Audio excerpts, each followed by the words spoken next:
Hey there, how you doing? I'm back today with another metal album review. Before I get started, I'd like to show the newest addition to my music collection, and that would be the new Stone Sour album, which I'm holding here. I'm not going to talk about that too much today, but I just wanted to show it to you guys. Now, the album I'm talking about today is My Dying Bride's second album, Loose the Swans. In a previous video, I talked about their debut, which was called As the Flower Withers, which was released in 1992, and this was released as a follow-up in 1993. This album is sort of interesting for a number of reasons, which I'll get into, but before we talk about that, I'd like to talk a little bit about this particular version of the album that I'm holding here.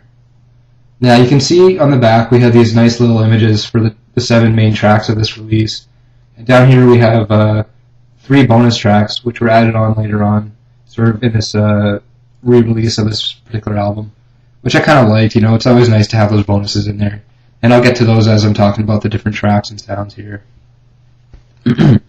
Now, My Dying Bride's first album was very, doom, deathy, kind of straightforward in that sense, at least relatively speaking, but this album definitely added a lot of variation and a lot of stylistic changes to that formula. And that's not to say their first album was boring, because it definitely wasn't, but this is sort of a more diverse and a more interesting listen, at least on some level.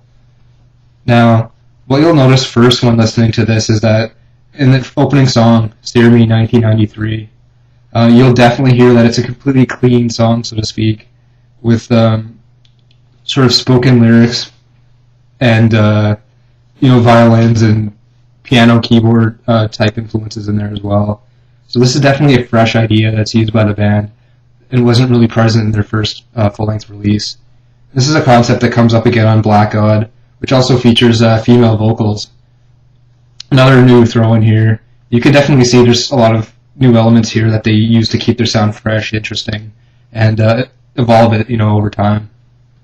Now, basically what you get originally was 7 main tracks on here, which doesn't sound like a whole lot, but these are really long songs, a couple of them like around the 10-minute mark and so on. So, that's actually a solid amount of music for a full-length album, in my opinion. So, in terms of instrumentation, you have a lot of new influences there as well, but you do have, the classic doom metal style guitars, Aaron's vocals, which are actually more varied than ever before, and, bass and the drums, alongside the violin work and sort of piano, synth, keyboardy influences as well. Now, let's speak about vocals for a little bit.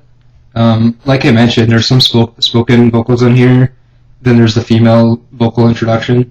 You also get the classic, doom death metal growling throughout the majority of the tracks in the middle of this release.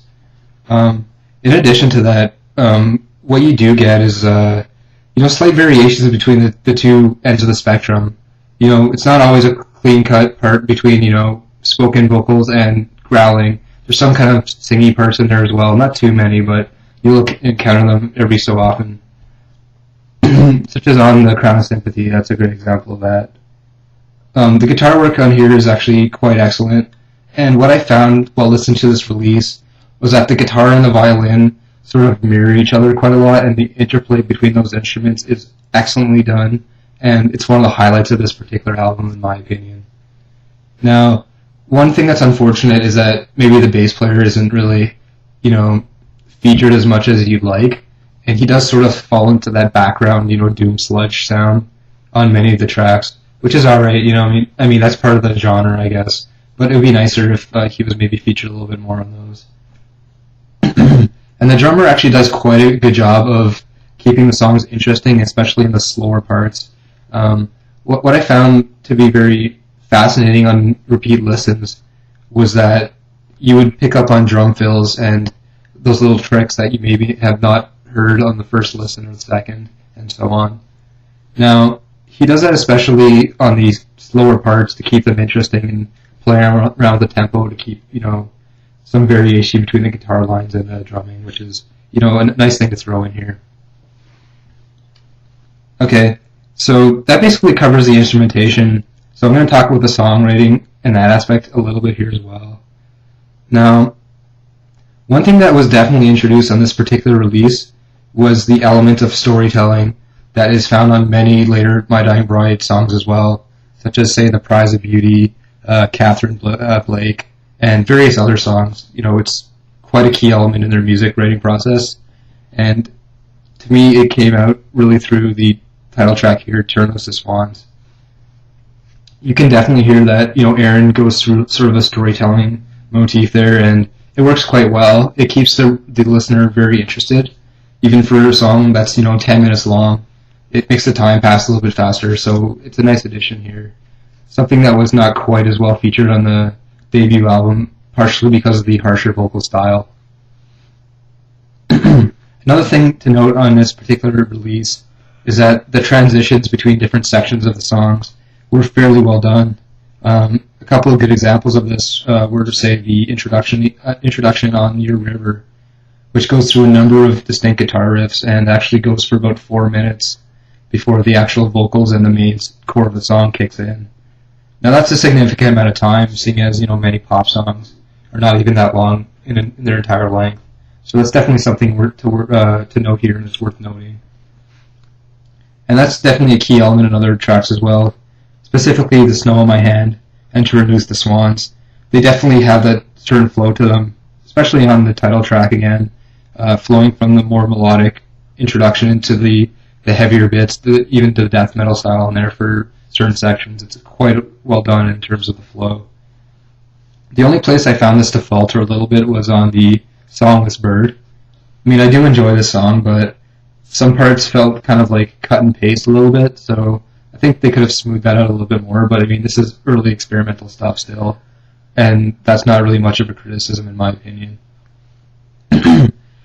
So, in addition to these main tracks here, what you get are 3 bonus tracks: Le Serf Malade, Transcending into the Exquisite, and Your Shameful Heaven.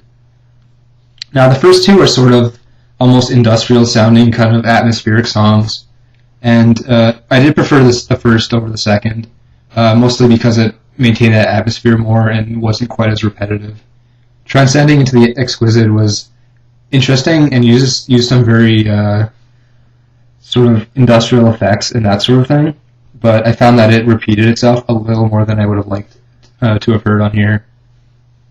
Now, the final track, Your Shameful Heaven, is actually a live cut of the song from The Angel in the Dark River, which is also another very well done release from My Dying Bride, in my opinion, and was actually the successor to this particular album here. It does feature a more clean vocal style and is quite a melodic song. Features very prominent violin parts. So overall, I mean, this release here is quite excellent. I'd recommend it to anybody who likes classic doom metal. If you're a My Dying Bride fan, definitely pick this one up. Like I said, this is one of my, I say, top 3 My Dying Bride records. I'll let you guess as to what the other 2 are before I get to those videos. So thanks a lot for watching this, and have a great rest of your weekend. Take it easy, and goodbye.